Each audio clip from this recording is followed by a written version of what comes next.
என்னப்பாச்சு? ஒண்ணும் இல்லம்மா, சின்ன சம்பவம் ஆயிடுச்சு. என்னடா சம்பவம் ஆயிடுச்சு, வெங்கம் ஆயிடுச்சுன்ற இப்படி ரத்தமா இருக்கு கையெல்லாம். அதான் தெரியுதுல, கட்டு போட்டிருக்கேன். அப்புறம் என்ன? என்னடா ஆச்சு சொல்லுடா. நாய் கடிச்சிச்சுமா. நாய் அடிச்சது, நாய் கடிக்கிறதுக்கு எங்கடா போன? சாப்பிட்றதுக்காக ஃப்ரெண்ட்ஸ் கூட பிரியாணி கடைக்கு போனோம். அங்கே வெளில குறுகுறுன்னு பார்த்துனே இருந்துச்சு. நான் சாப்பாடு தரமாட்டேன்னு சொல்லி சும்மா வெறுப்பேற்றிட்டு இருந்தேன். பார்த்தா எகிரி கையை கடிச்சிச்சு. ஐயோ, ஆஸ்பத்திரி போனியாப்பா? போயிட்டு தாம்மா வரேன். 16 ஊசி போடணுன்ட்டாங்க. 2 ஊசி தான் போட்டேன். அதுக்கே வயிறில் கடமுடன்னு கலக்க ஆரம்பிச்சிச்சு. அதனால மிச்சம் 14 ஊசி நாளைக்கு வந்து போட்டுக்கிறேன்னு வந்துட்டேன். சாப்பிடுறியாப்பா ஏதாவது?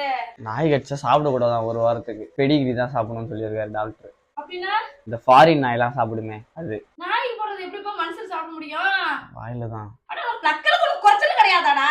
நாயெல்லாம் எப்படிமா சாப்பிடுது? வாயில தான்மா சாப்பிடுது. அந்த மாதிரி தான் நம்மளும் சாப்பிடணும். கால மடக்கு.